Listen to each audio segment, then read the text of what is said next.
I've always been into Star Trek. Yeah. And there was of course, the Deep Space Nine was always thought the best version of it. But they had one episode there where, of course, in Star Trek you always can go back in time. Yeah. And they went back. They had this episode. Remember, they filmed this back in the 90s. Okay. And they went back to San Francisco in the early 21st century. Okay. And it was just like... Well, what are you saying? Like in the hippies or 60s? Well, no, the Deep Space Nine takes place in the 24th century. Yeah, but you said they went to San Francisco, so narrow that down a little bit. Well, they went to San Francisco in the early... they went back in time in the early 21st century. Yeah, but it's still 100 years. Well, no, well... 1920s or 1980s? Well, now, this is the 21st century. Okay. So they went about like 20... About 2015, 2010. Okay. Or 2020. Yeah, okay. Around there. Yeah. Right now. Yeah, okay. Because remember, they filmed... the show was produced like 20 years ago. Yeah, okay. So they went back in San Francisco in the 2020s. Yeah. And the place was dystopian. It was a shithole. Yeah. Just like it is today. Oh, wow. It was actually the same thing. Oh, cool. It was true. It was because in San Francisco they give you maps to avoid all the human shit. Oh, there was a big medical convention. Yeah. They canceled their convention in San Francisco. Yeah. Because it was just too insanitary. Yeah. But anyway, the premise is, of course, until things were really bad, until, of course, the Zefram Cochrane created, Faster Than Light, then the Vulcans came down, and then everything became hunky-dory after that.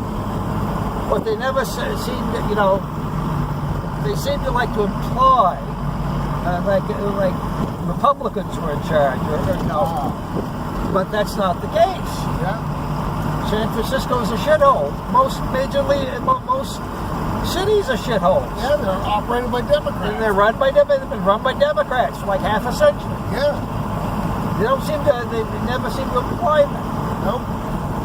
You heard about Rahm Emanuel today, didn't you? What about it? Okay, well, apparently, some of the citizens in the great city of Chicago getting sick of the crime, so they're going to have this big march there. Yeah. So they wanted to shut down a major highway to have some real impact. Yeah. And Rahm Emanuel said, oh no, we can't do that. That would be too dangerous for the public. So what he's really saying is, we can't do that. That would draw attention to the city, and people would realize what a shithole it is. Yeah. How it's a crime thing. Yeah. I'm trying to get reelected. You can't draw attention to our problems. We're not out to fix them. We're out to hide them, people. Yeah. And I think the real issue is that it's starting to spread. They're not just killing blacks in those few neighborhoods. They're going into the richer neighborhoods and doing the carjacking and that kind of stuff. Yeah. And you don't hear that much in the news. Nope. Or that wilding of those teenagers that go to those fancy stores on that Miracle Mile. Yeah. Well, I know. But then you got evil Trump, though. Giving black people jobs. Yeah. Can't have that.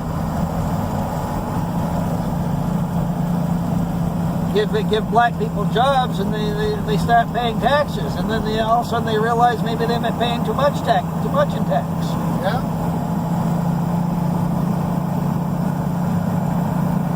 Oh God, I don't know. Oh, did you hear about the guy that stole the teenager's MAGA hat? Yep. I guess he got fired from his job, and later got arrested. Yeah, good. Yeah.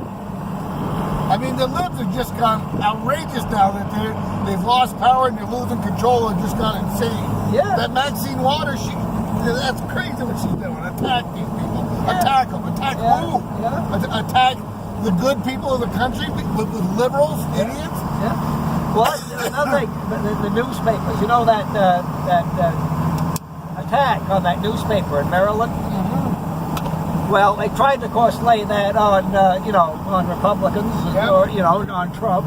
Yeah. Well, it turned out, of course, the guy had a beef that predated Trump. Oh yeah, way back 2013. Yeah, well, 2011, I Yeah, think. something like that. Yeah, and now, of course, they're all worried about all these attacks on journalists. As one guy said, well, it's something. Monday, Wednesday, and Friday, the media attacks, basically encourages people to attack conservatives. Yeah. Like, Steve Scalise. Yep. But on Tuesdays and Thursdays, they're all lamenting about how damn Trump is encouraging attacks on the journalists. Yep. So it's all coming to a head.